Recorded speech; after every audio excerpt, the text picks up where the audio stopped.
Napakaganda nito mga sir.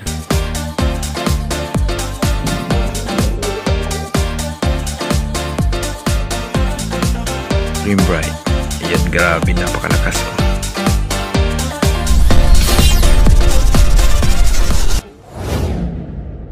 Hello mga sir, meron na naman tayong isang diving flashlight na i-unbox at re-reviewin ngayon. Ito ang Trustfire DF70. Design talaga ito mga sir sa diving. At tamang-tama pang spearfishing natin mga sir. Yung kanyang box ito. Ayan. Medyo may kalakihan siya kasi malaki din yung kanyang flashlight. Ito pala yung kanyang maximum output na 3,200 lumens. At yung throw niya, napakalayo, 375 meters. Ayan, 1 meter impact resistant. At yung tinatagal naman niya ay 13 oras at 10 minuto. Grabe, mapapasarap tayo sa pagsisid nito mga sir. Ayan, 70 meters yung kanyang underwater. Ayan, subukan na nating buksan yung kanyang box. Ayan, buksan na natin yung box mga sir.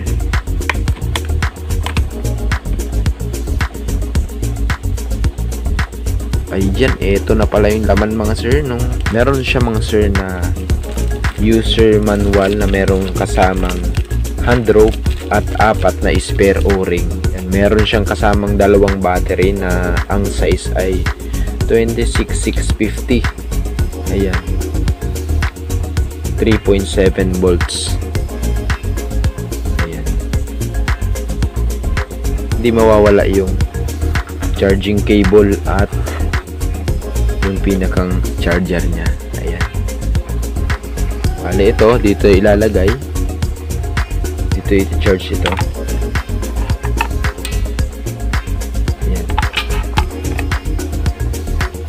Tapos etong cord, hindi na natin kailangan ng charger na yung ulo ng charger ng cellphone kasi meron na itong sariling pangsaksak niyan. Yan, ito yung jack niya. Dito yan ilalagay sa unahan. Ayan, may sarili siyang charger mga sir. Ayos. Ayan mga sir, nasubukan ko na pala itong i-dive na maraming beses. Siguro ito ay 1 month na sa akin. Mahigit 1 month na. Ngayon ko lang na-review kasi gusto kong magamit at malaman yung kanyang mga pros and cons. Ayan. Tingnan natin yung kanyang mga modes. Lagay lang natin yung battery. Nakaharap yung positive dun sa ulo niya. Lagi natin siguraduhin yung ating paghigpit dito. Ayan, ito yung extremely bright nya. Meron kasi itong 4 na modes. Extreme bright, ito yung pinakang default nya. Tapos high bright, tsaka medium bright. Ayan mga sir, meron yung last nito ay strobe. Yan, panghuli ng pusit mga sir. Ayan, napakaganda nito mga sir. Wala pala itong memory function. Meron naman siyang battery indicator, power light indicator dito sa kanyang switch. Kapag yan ay green, 30% hanggang 100% pa yung battery niyan. Okay, pero kapag nag red yan, blinking red yan, sigurado yan 30% po ba na yan, kailangan nating i-charge yung battery. Subukan din natin ito sa outdoor. Ayan, ganyang kadilim yan gabi. Ayan, kita nyo yan, yung kanyang mode na extreme bright. Ayan, grabe, napakalakas oh. Kita ang aswang dito.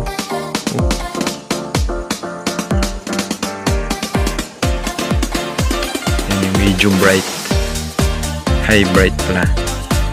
Yan, may strobe din yan. Yan, napakagandang flashlight ito. Panoorin nyo nung ginamit ko ito sa aking pagsisid.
Ayan.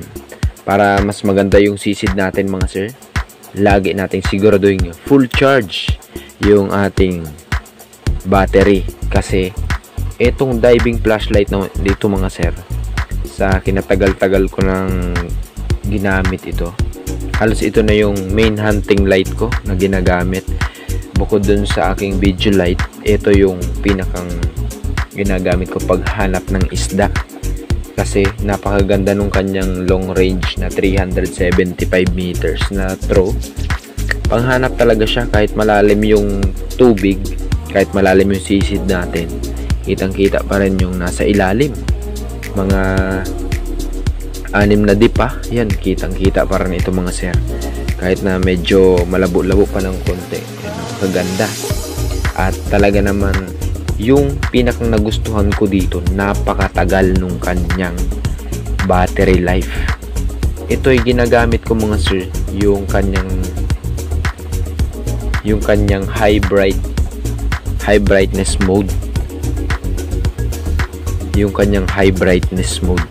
Kung interesado kayo sa diving flashlight na ito, pwede nyo i-visit yung kanilang store sa Lazada and Shopee, Trustfire.